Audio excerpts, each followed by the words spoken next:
I'm gonna, of course, record. We'll just give us 1 minute.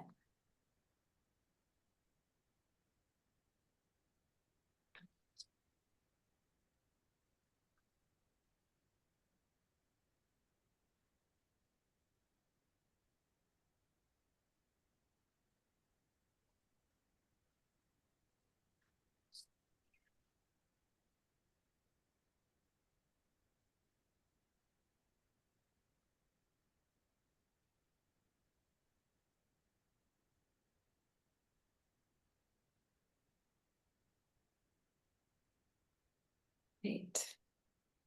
We still have attendees joining, but we like to be on time. So we will kick it off. So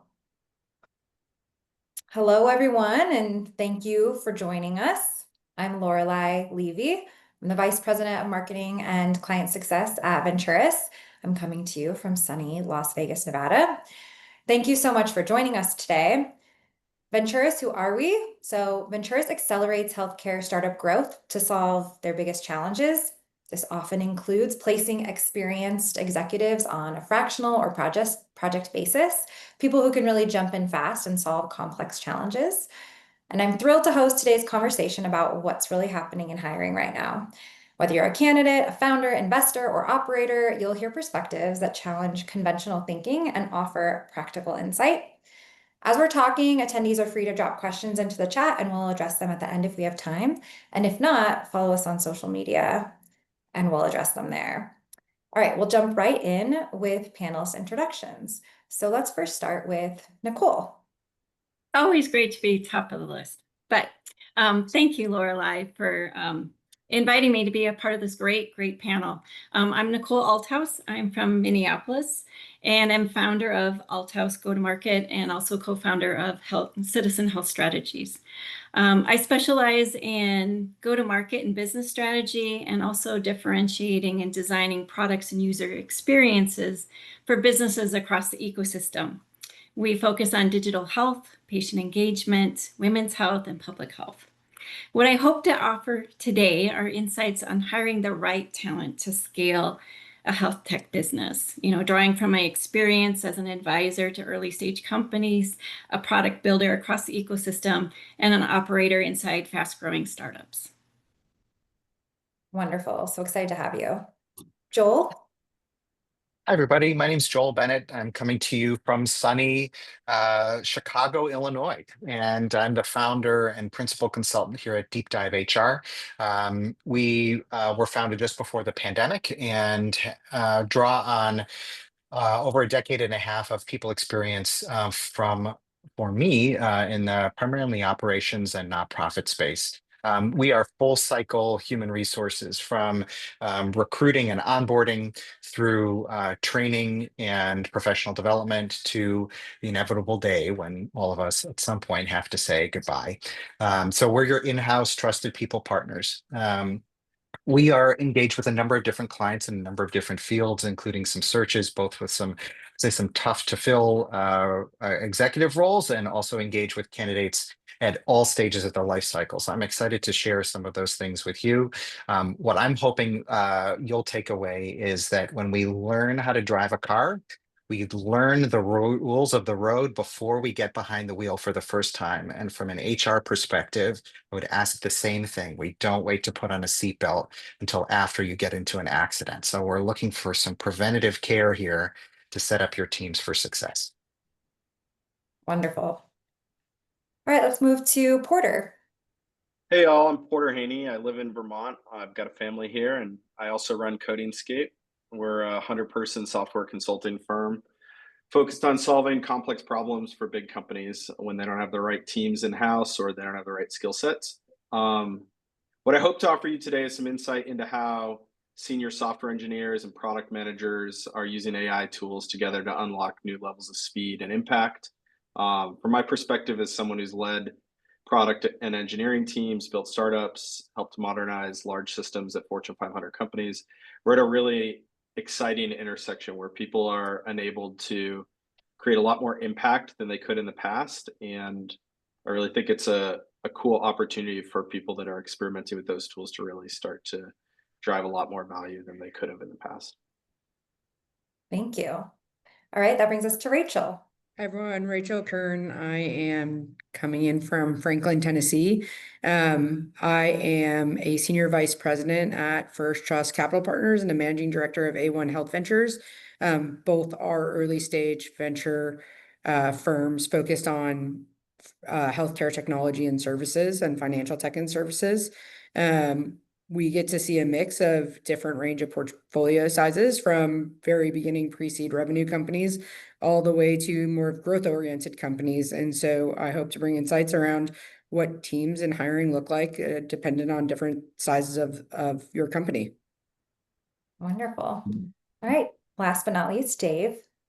Good afternoon, everyone. I'm Dave Wendland. I'm Vice President, Strategic Relations and part of the ownership team at Hamacher Resource Group. Hamacher is an organization that brings actionable strategies to brands, retailers, distributors, and other healthcare stakeholders who really want to drive results forward. We focus on health and wellness, and I'm delighted to join today's conversation. I too, Rachel, reside currently in Tennessee. So I am east of Nashville and a little closer to Knoxville, but our company is based in Wisconsin. From today's conversation, Laura Lee, I really think there is an interesting transformation occurring across the hiring landscape. It's this technology-driven interest combined with the real desire and need to have human-centric experience. And that's coming to a crescendo, and I'm excited to share some of those insights today. Well, we have a lot of talent here who's going to talk to us about talent. So we'll jump right in with questions. So our first question is, what's one trend you're seeing in hiring that you think is underestimated? So let's start with having Dave jump in on this question. You know, I thought about a question similar to this, Laura Lee, and it's so hard for me to come up with one trend. So I'm going to share with you three, because I think there's three things that are shaping the hiring today. The first is AI, and I mentioned technology in my intro, but I think AI is underdeveloped today, but it's certainly coming of age, and it is affecting the employment and the hiring process significantly. The second trend that I'm seeing, and I'm very excited and passionate about, in fact, I am running an executive roundtable next month on this topic of upskilling, rescaling, and reskilling. And I really think there's an opportunity to transform individuals into bringing out the best in what is needed in today's marketplace. And lastly, work-life balance. I'm blessed to be able to be in Tennessee working. Well, a lot of people want a work-life balance today. And whether it's companies wanting everybody back in the office or whether it's creating a hybrid model, we need to be hyper aware of that in today's climate. That's great. I would agree. Nicole, what do you think? Well, I love all those trends. I think I go a little deeper into the type of people that are being hired. And when I think about it from maybe a startup or a growth stage or a company that's stalled that needs to grow, I think that the value of hiring cross-functional, go-to-market minded operators is, especially in the early stages, is really underestimated today. The economic uncertainty, there's more flexible work models, just like you talked about. I think there's a real shift that we don't need to hire specialists. Instead, we need people who naturally operate across product marketing, operations, customer insight, the ones who help connect the dots to what you're building to how it's going to reach the people. I think startups often hire for the narrow roles, the more specialists, where if you have a seasoned operator that can wear multiple hats, see around the corners, and work across functions across the business, they can really help the business take shape. So I really think it's important that we look at project-based, part-time, fractional, something that gives you flexibility to level up your thinking, because that's how businesses evolve. And so I think that that's one thing that we definitely need to take note of. I love that. So generalists, lifestyle, underestimated, upskilling. So really interesting that that's trends that you both talked about. All right, great. So let's move on to another question, which is, what does the ideal team look like in 2026? Joel, do you want to kick us off with that? Sure. So I'll continue sort of where Dave and Nicole left off and add another word to the mix, which is agile, right? We're looking for people where have agile as their middle name. So rapid delivery, continuous improvement, adaptability. This is sort of par for the course as we talk about product development, but we're also looking for people who are able to flex. It goes back to Dave's point about AI. We don't know necessarily what we need to do tomorrow or a week from now or a year from now, but we do know that we need to have people that can adapt to whatever that reality is going to be. I also would say that we've left a period of time in during COVID where everyone spent this time at home getting a new certification. And you saw this in a lot of resumes. Oh, I'm certified in this, and this. We've moved past the sourdough starters in the hiring space, right? So agile is the standard for teams that are trying to deliver while staying responsive. And I would with anyone who's looking for a job in the market, I would say that is much more sort of being able to not only understand what that is, but to be able to speak to that in interviews and position yourself in a way as someone who can really add value in that way. And the last piece I'll add in terms of ideal team is you as a leader need to know what your blind spots are. Where are you an expert? Where are you not an expert? Where are your strengths? Where are your weaknesses? And using outside tools to help identify where those gaps are and then how we can fill those. So whether that's your sort of typical strength finder or Colby methodologies to some more intensive sort of team offsites, knowing where you need to fill is really, really critical. Okay, so not so much sourdough. Got it. But more about agile. That's great. Rachel, what do you think about that? The ideal team for 2026. What does that look Yeah, like?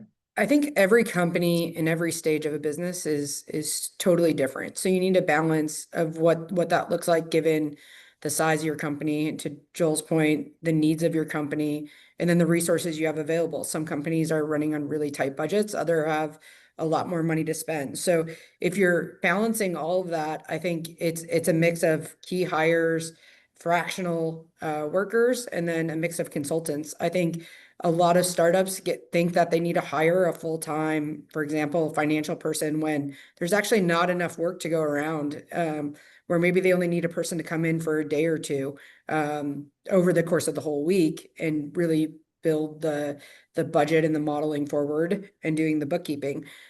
So I think it touches a lot of what Joel said around you have to figure out what's right for your business and what those resources you need are, and then slowly build, because there's going to be a time and point when maybe those people are having too much work and now it's time to hire a full-time person, but you could save money by having a fractional worker and sharing it across different parts of your organization. Yeah, I think that's great. Knowing what you don't know and then hiring for that, but doesn't have to be at scale when you start, is what I'm hearing too. So I love that.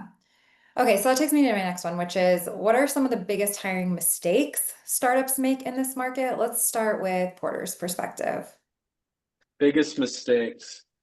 I think one of the biggest mistakes young companies make is they overweight pedigree and they underweight execution, and they look for big titles from an impressive organization and they want to emulate the growth of that organization. So they think, oh, I'll go hire people that were there that'll help me grow. And the reality is like they're trying to find diamonds in the rough. They need people that like are execution focused, not like political. That they're not looking for people that have climbed the ladder. They're looking for people that can help them do the work. And so they mistake that pedigree. And I think, the biggest question when you bring that person on is like, can they do the work and how are they going to help you grow? And like when you think about growth as a company and you think about early hires, like they have to help set the tempo for the culture for the company going forward. And so one of the questions we like to ask in an interview as you think about that is like, tell me about a time you were in conflict in a previous role and how did you resolve it? And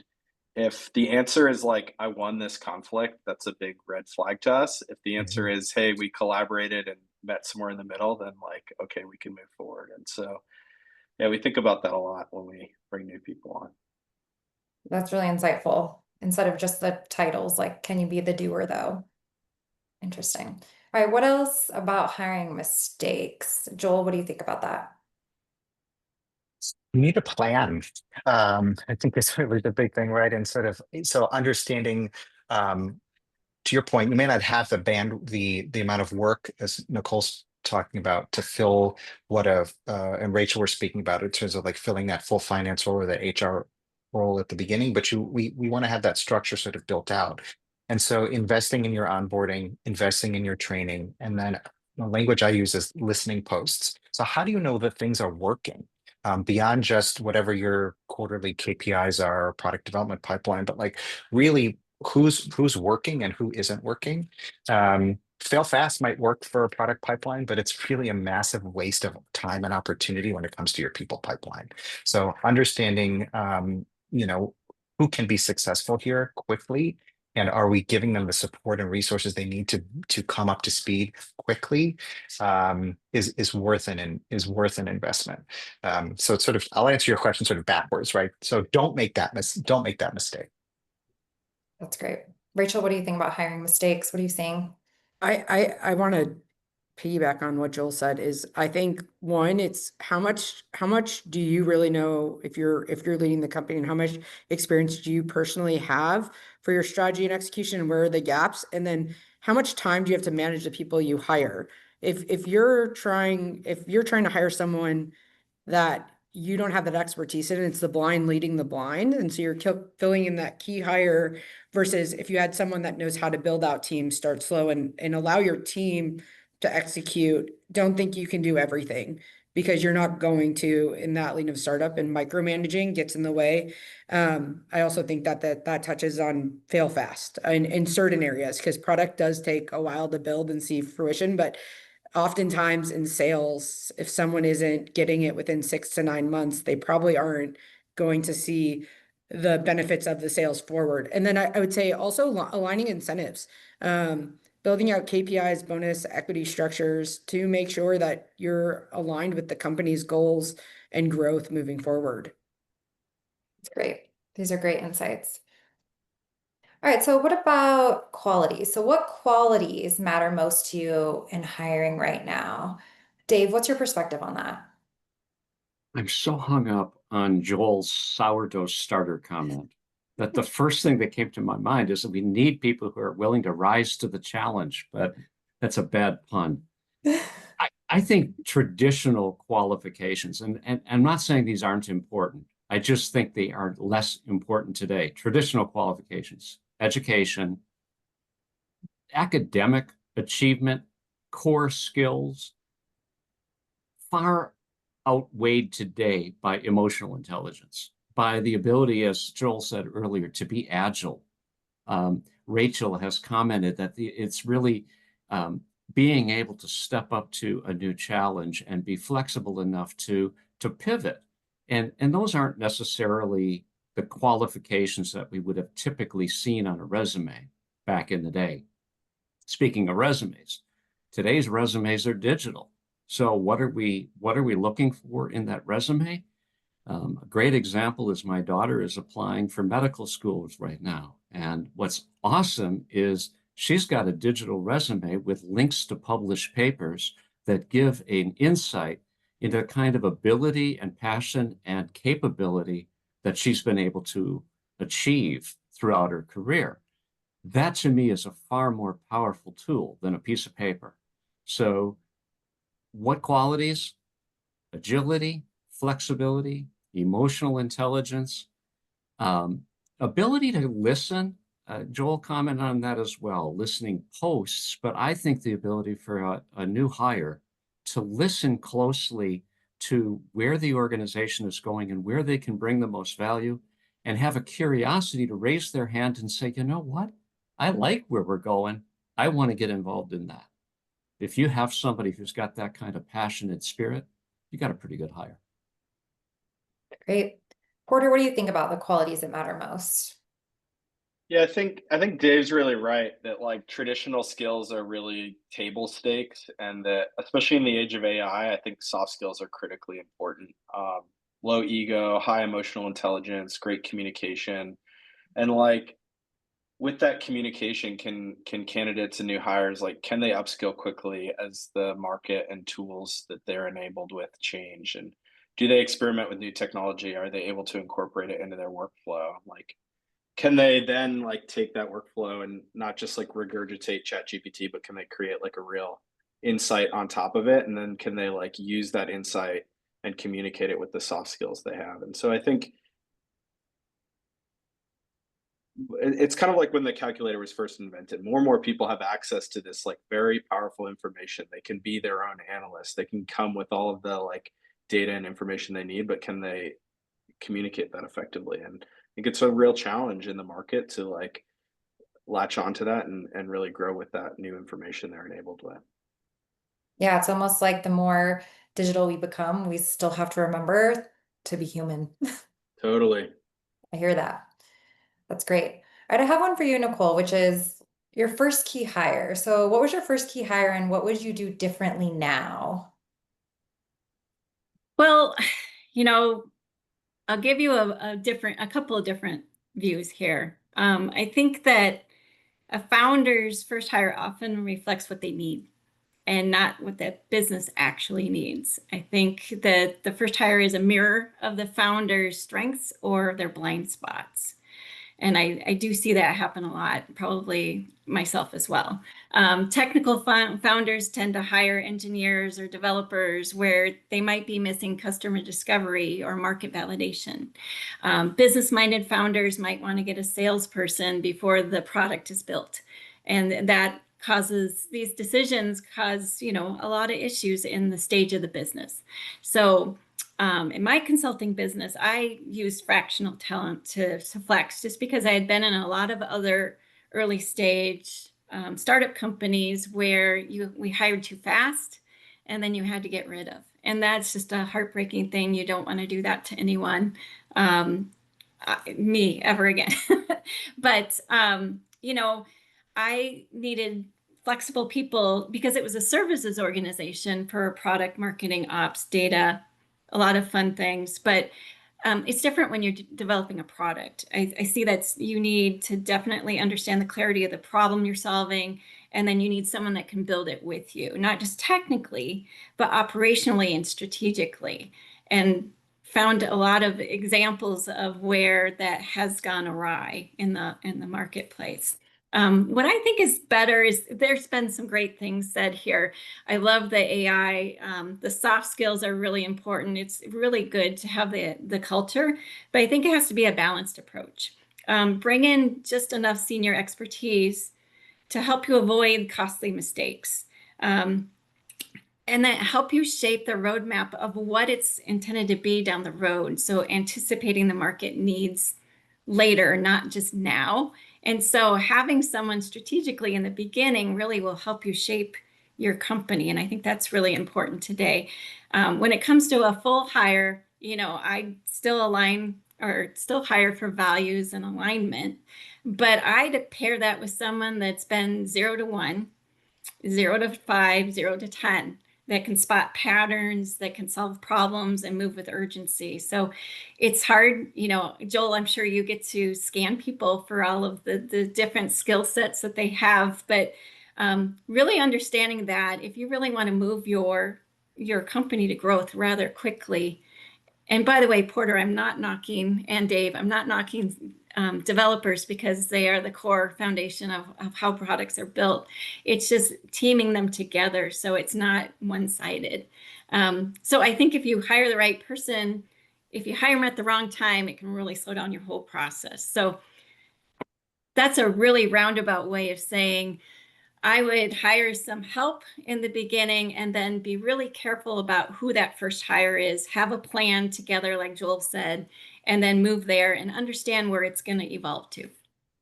Yeah, I hear you saying too. It's like at first you want to scale yourself, but then if all you're doing is scaling yourself, what about these other things that you need where you're not good at? So I'm hearing you say those things to everyone, which is like hire somebody who come in and do things you can't do instead of maybe in the beginning you're like, oh man, I'm at my max. I need to just replicate myself. Maybe that's not the case. So really interesting perspective. Thank you. All right, so here's the kicker one. Job boards Are job boards still working? Rachel, what do you think about job boards? Oh, I think you're muted. Yep. Let's get you. Got it. I know for a fact that a lot of times they do not work. I know people that reach out to me and say, hey, we just posted a job on LinkedIn. Do you have anyone that could apply? Send them the link. And I go to send the link and the job board's closed and they already have 3,000 applicants. And so how do you make your way through those job boards? As much as they're out there, I think they give good visibility, but without a way to actually get through the application cycle that the job boards require, you are going to get stuck. And although they might be visible, and a lot of times those jobs are already filled before they're even posted. And so it's how do you find ways to know if a company is hiring before they actually need a hire? And so that you're front of mind for them when they do actually need to make a key hire.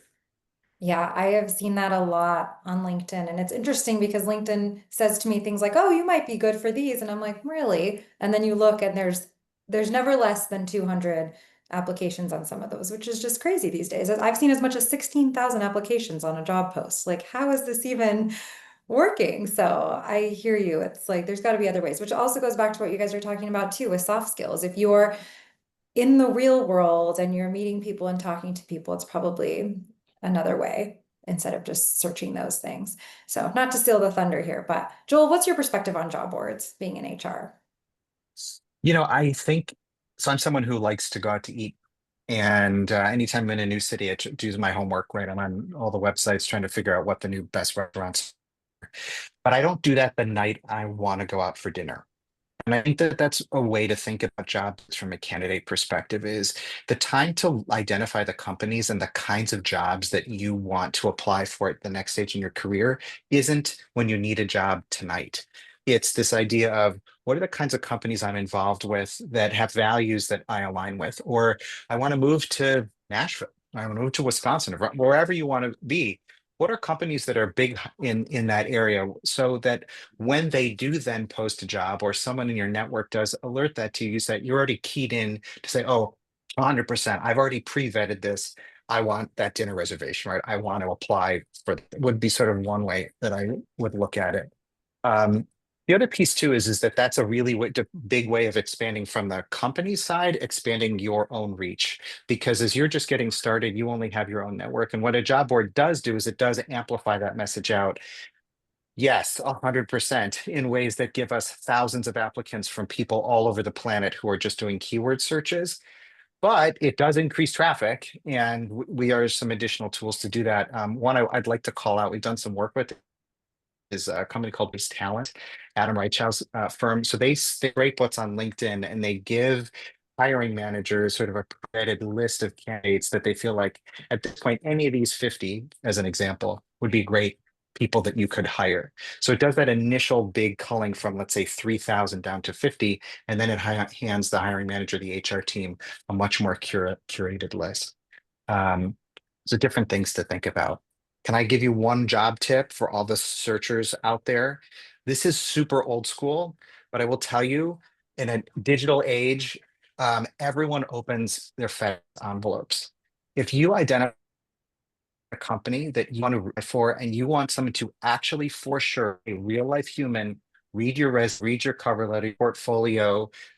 Dave, I love that sort of the links through for your daughter's search. Send them a FedEx.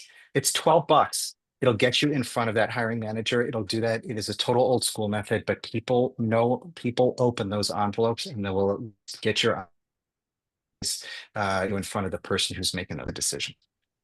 It goes back to like being more human again. Remember when we used to actually walk up to a building and say, I want to work here and give them your resume? Yeah, I hear that. It's also interesting perspective because while we're saying job boards don't necessarily work for applying for a job, it sounds like there's other ways to utilize the job boards, both for the companies to get visibility and also for candidates to understand more about the companies. So I love that perspective. It's like maybe typically it doesn't work for you to just apply if you're a candidate, but it works for research, for seeing who's connected, for getting in front of them in another way. So it is interesting. And I like that perspective that don't necessarily use it exactly what it's for, and then get our human touch back too, which I think is great.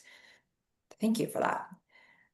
All right, so another one, I mean, we've talked a little bit about conventional and non-conventional things. So what's actually, you know what? We're gonna actually, yeah, go to this. So I skipped around a little, but what's one piece of conventional hiring advice you think startups should ignore? So Nicole, what do you think about that? One piece of conventional hiring advice you think startups should ignore? Oh, you're muted. Let's get you unmuted. Sorry. Okay, I'm going to say it, right? There is this conventional advice to just hire technical talent early, build it out, figure it out how it goes. Product and operations can come later. I think that sounds logical in some ways, but it often backfires. I've seen teams go heads down on building, only to realize that they've lost sight of the market, where the market's going, the customer signals, the shifting buyer behavior, even the competitor moves, and in this day and age, the acquisitions that are going on. It's constant, right? Even in this economy, there's still a lot of moving around. It's really about, you can build something incredible, but you need to think about who it's for, how they will find it, and how you'll deliver it consistently. And if you can't do that, you're flying blind, in my opinion. So product and go to market aren't just levers, they're how you validate, focus, and make sure you're solving a real problem. That follows in agile, it follows in human-centered design, and the thinking about how do you validate that it's actually truly something that's going to resonate in the market, and how is it going to be different? So I think when things are moving fast and customers are flooded with options out there, being two heads down really can cause you to be outpaced. So I would bring in voices that can help you build the right thing and deliver it in a way that it sticks. That's great. Joel, what do you think about that? One piece of conventional hiring advice you think startups should ignore? So let's define what the conventional wisdom might be first, right? One of them is, and we've talked a little bit about this on the conversation today, is sort of hiring for potential, not necessarily hiring for experience. And I think that's true. And that is a really great way to reinforce your own internal biases, right? Because I know what a great potential is going to be based on me, based on what I've seen, the school that I went to, the place that I'm from, the people that I've worked with in the past. And so if we're in sort of an echo chamber of people who all would define potential in the same way, we'll wind up getting a lot of similar outcomes. I think one of the challenges that I find both from a business side and a candidate side is how do we meet the kinds of candidates that are non-traditional? How do we get introduced to people who have massive potential, but because they're outside of a traditional hiring pipeline, we never get to be introduced to them? I'm here in Chicago. One of the nonprofit organizations here in Chicago that does really great work in this area is called 1 Million Degrees. They partner with city colleges of Chicago.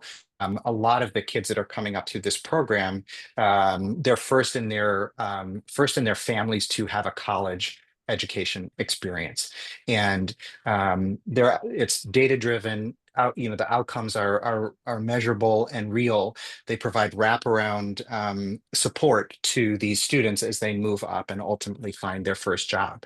These are people who, at the beginning of their journey, they're not on LinkedIn. They don't go to the kind of colleges and universities who we otherwise might be targeting. They're not from the kind of neighborhoods that we might otherwise go into career fairs in. And so identifying what those pipelines are for those non-traditional candidates can be massively transformational for your business. And those incubators exist all around the country in cities big and small. That's great. All right, so what advice would you give to job seekers navigating startup roles right now? Dave, do you want to take that one? I think so much of this has been touched on, and I love the fact that this is such a collaborative conversation, and the fact that the six of us, don't really know each other very well is evidence that there's much to be learned. I think the global availability of talent today is daunting. And the advice I would give job seekers is don't cower in a corner because you think that you're the 200th application. Figure out a way to shine. And there are a couple things I would suggest. The first is do a personal inventory. Understand truly what your skills, your strengths, your activities, your passions, your contributions could be, and be very solid on that. That confidence will show competence when in an interview. The second is get super flexible, super adaptable, super comfortable in your own skin. I'm a very strong proponent of improv workshops and improv comedy. And if individuals would stretch beyond their limitations, they're going to become more flexible in their next role. And I would encourage someone to do something uncomfortable to become comfortable. And then third one is do your homework. And Joel mentioned this as well. I could have been moving my lips and he could have been talking, because you really have to understand the companies that are out there before you try to apply to what could be a fake job board posting. You're going to waste a lot of time sending resumes all over the place and chasing things that might be nothing more than rainbows and unicorns.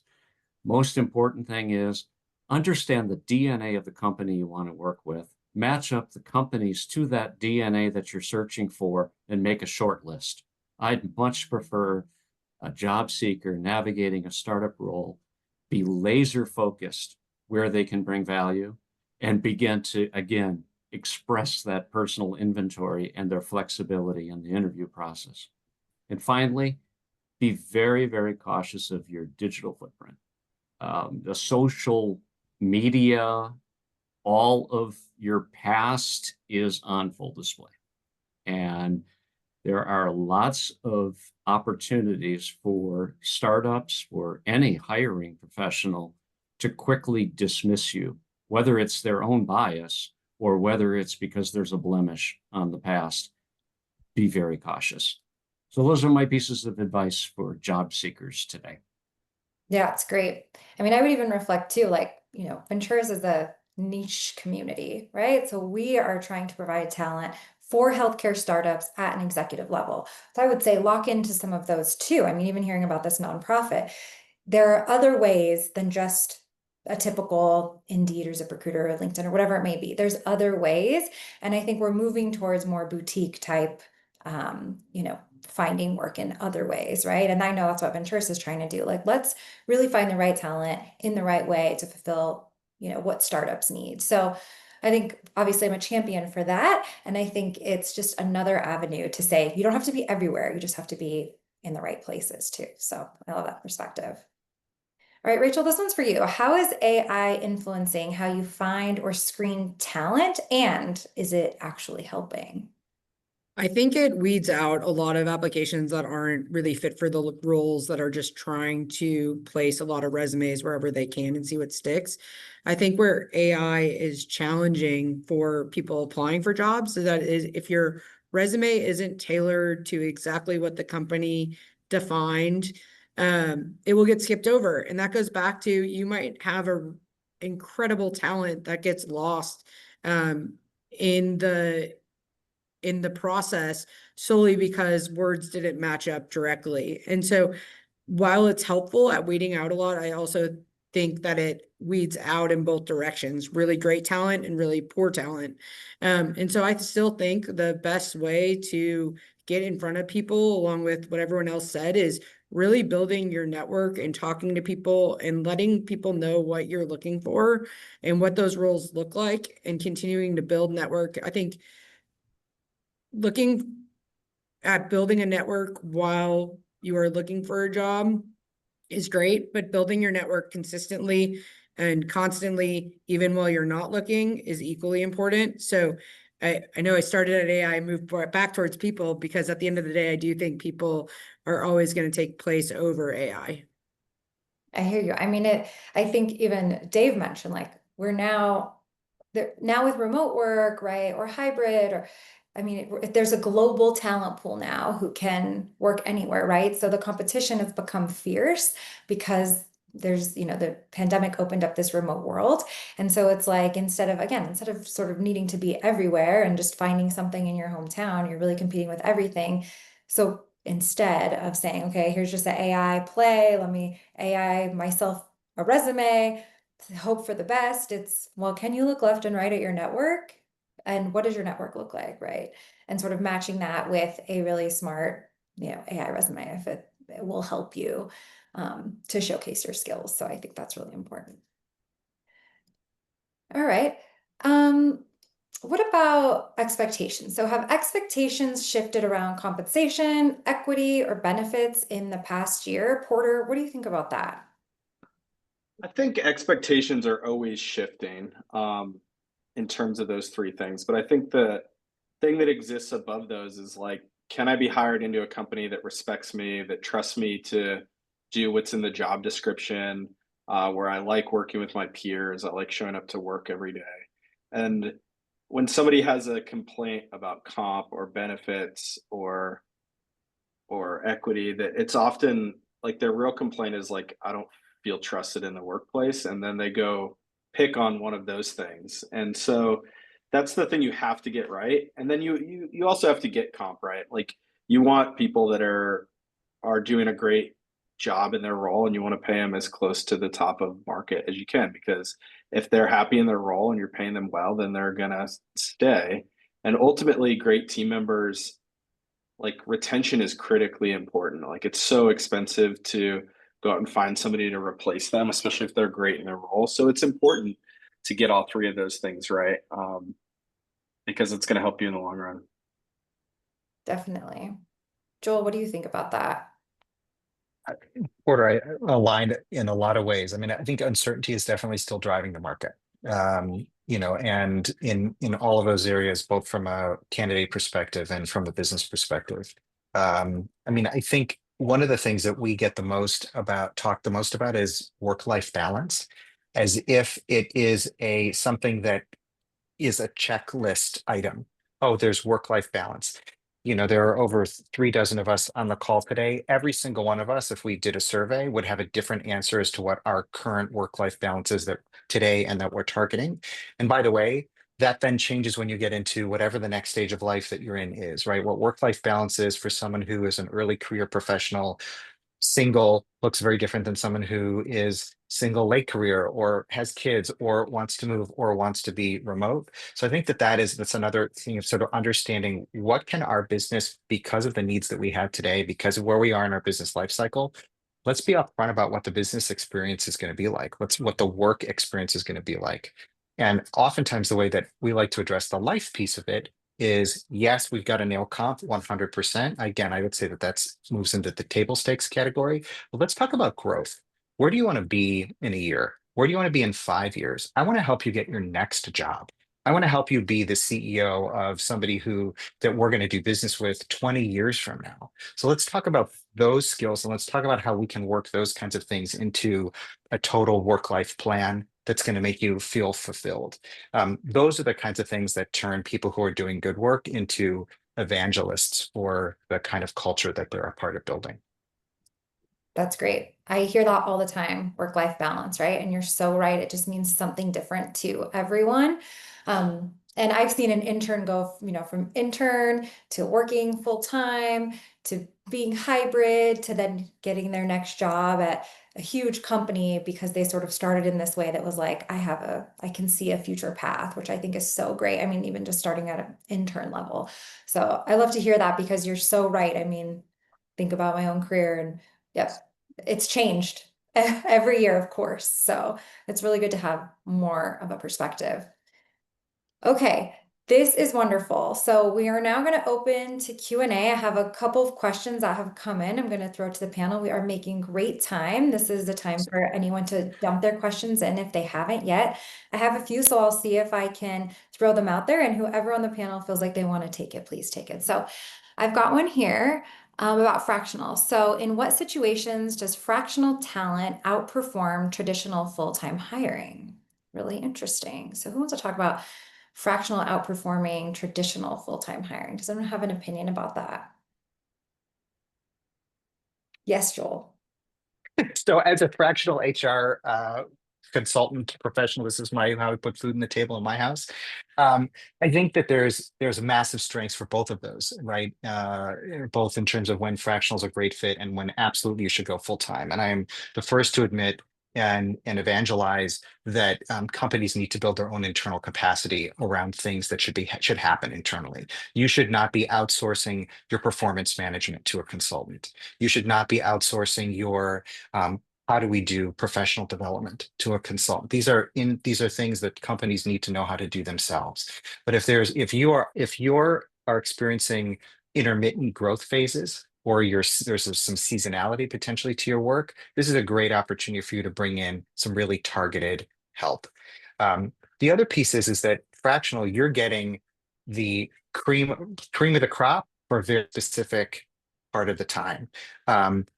And to be able to, and you absolutely can hire for that full time, but dollars out the door is going to be much, much more significant. So the idea is, and I think Rachel, you were talking about this earlier in a CFO context, but the idea is like, what does the business need? Can we meet that need at the highest possible performance level? And I think that's where fractional can be extraordinarily valuable.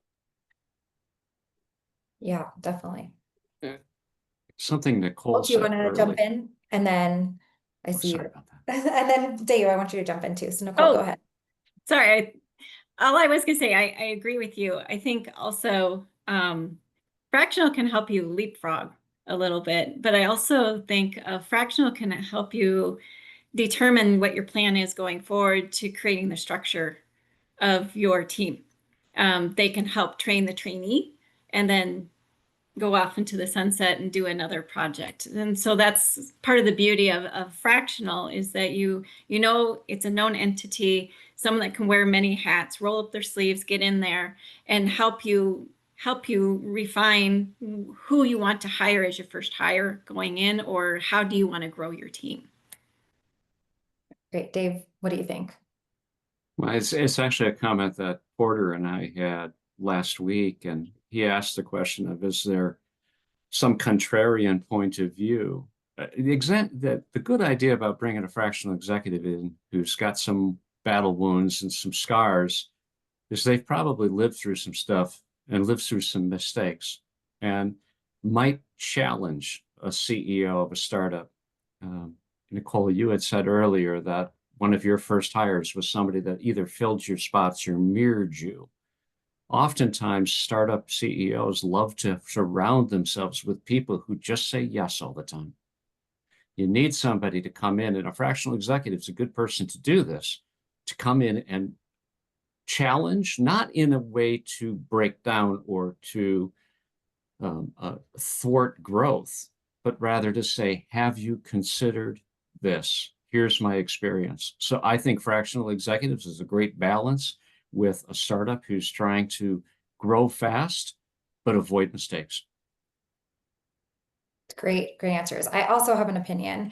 At Venturous, we have placed fractional executives in healthcare startups, and we have seen that it helps them grow. It accelerates their growth because they can get someone who has an average of 24 years experience, and you can take them. We placed a fractional CFO who was able to get someone from seed to Series A to help them raise $20 million. And after that happened, it made sense for them to say, okay, let's bring them on full time. But you might not be able to afford that at first, but you need to be able to date before you marry. You need to be able to say, can I try this out? This is a function I don't have. This is not a mirror of me. This is not just, my warm network. I really need an exec who has done something like this before in an area I don't understand, right? I think a lot of founders in startups, they are so in love with their idea. They are building in a garage, right? This idea of they are the builders. Maybe they're the engineer. Maybe they're the tech person. Maybe they're the idea guy, but maybe they're not the finance person or the marketing person or the product person, right? So to have that a little bit to get them to the next stage, I think is so great and different than consulting where you feel like that person is outside. A fractional person is embedded. So I think it's like the best of both worlds in this case. And I think it makes sense to think of it as maybe someone you do scale up, but they come in, they're serving a function, they're fixing some of your problems. So I'm a fan. All right, let's see Can I what, pile on one more thing? Sorry. go for it. Go for it. It just came to mind. Sorry. But another benefit of a fractional person is that when you have a FTE out of the gate, it might have been right for that point in time, and you're locked in. And then you have to figure out, I need to grow. We need to grow. We need to scale. I've seen this a lot with startups where you might have to find a different role for that person because it just doesn't fit where you want to grow now as a business. The beauty of someone that's not full time, a fractional, they can ebb and flow with what you need. And they can go off or they can become part of the team because you see that their skills are what you need for the future. That's great. Hopefully that wasn't redundant, but it came to mind. Sorry. It's great. I have a couple more. This one was a really good question, so I'm not sure who was going to take this one. So when should high growth teams have headcount planning conversations for fiscal year 26? Continues to say, and what core problems should teams focus on for headcount planning? So this is a very specific question. I think it's really interesting too. High growth teams, when should they start having these conversations, and what problems should they focus on for planning? Who wants to take that? I can go first from a board member perspective. I think if you're growing fast and you have to take a look at your pipeline of round what's coming, what do you need to build to hit on promises you might have made for your customers. And I think that's always an ongoing conversation throughout the year. I think it always changes depending on where things are moving or not moving towards. And so there's times you have to accelerate, times you have to delay. I think getting the timeline around when customers are going to go live, for instance, are going to be very critical of around how long does it take you to get up to speed? How long do you need to have them starting before you execute on those contracts? I think there's a lot of factors in that. So I don't think I have a great answer, but I think it's a constant conversation depending where things are moving in your business. I can chime in too. I think a lot, sales and the sales organization always drives these needs for like high growth hiring. And so often, way out quarters ahead that sales has sold this work, that it needs to be delivered.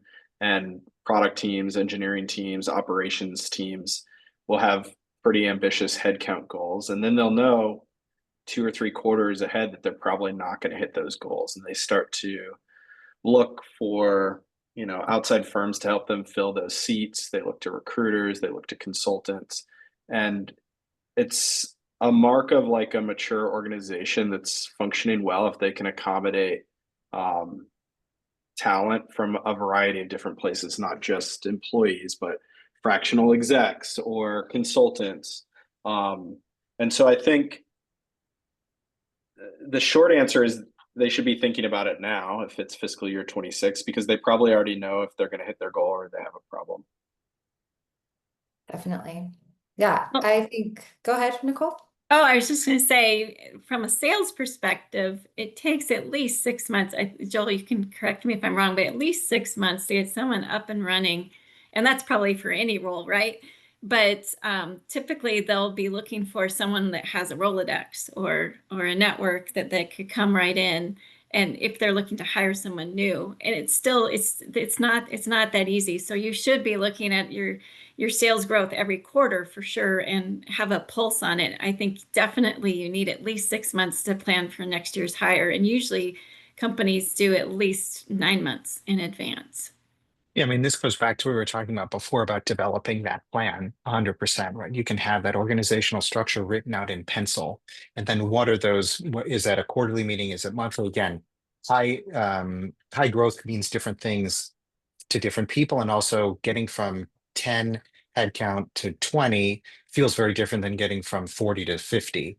Or even going from 2 to 4 feels very different, right? So I think understanding what that is, having that type of pipeline in. The last piece I'll say is that the longer you wait, the more expensive it's going to be for you to do it. It's going to be more expensive because the talent that's available when you go out to market and say, I need someone tomorrow or next week, you're going to be paying at least a 20% premium on that because you're then to Nicole's point, you're buying the Rolodex of that firm in order to be able to leverage the talent. And you're also massively increasing your risk profile because you don't have the luxury of being able to say, well, wait a second, I need to slow down, because you need that immediately. So what I would say is that there's a balance point for every business between how are we able to sort of overhire or take on a little bit more risk to be able to plan for that growth if we have the cash to be able to do that, or or are we sort of just in time from a hiring perspective, which might mean in the short term it's a little bit less expensive, but longer we might be spending some more money. So it's I think it's understanding really what drives your business is really, really critical. Yeah, I love that idea of like having the organizational structure in pencil. Like that's where my head was too. Like have the ideal planned out and then start thinking, okay, in 6 months, if I plan now, in 6 months there's production, right? So I love all of what you've said put together with this. All right, we're almost coming up on time. We have a lot more questions that came through. I don't think we have time for all of them. This one, I'll get this one out and then we might have to wrap, which is where do you go to recruit reputable fractional talent, which is a plug for Venturous. Please come to us if you're an early stage startup, because we have a community that is vetted with over 200 executives who have worked in healthcare. They have an average of 24 years experience. So come on over, talk to us. We would love to help you out with that. We have some more, but like I said, I think we'll probably wrap, and please follow Venturous work on all social media. And if you have been here and listening the whole time, thank you so much. Everyone stuck around, which is wonderful. And I will be able to follow up. So I'll just have a final thank you to everyone and make sure we're done on time, which is thanks for joining us. Thank you to each one of our panelists for such a candid and generous discussion. Like I said, you guys will get a recording if you'd like to share it with your own networks or listen to all of this again. And look for more from Venturous about the future of work. So if you're building a startup, you have big problems without a clear path to solve them, you could reach out. You probably won't remember this, but I'm Lorelei at venturous.org, which is hard to spell, but I will make sure you all have that in your email. And if you're an executive and you know how to solve big problems, we have a spot for you too. So you can just head on over to app.venturous.org and apply to be part of our community. So thank you so much to the panelists, Nicole and Dave and Joel and Porter and Rachel. Your insights have been so invaluable. I appreciate your time today, and thank you. With that, we'll wrap up and end. Thank you all. Thanks, y'all. Take care. Thanks, everybody.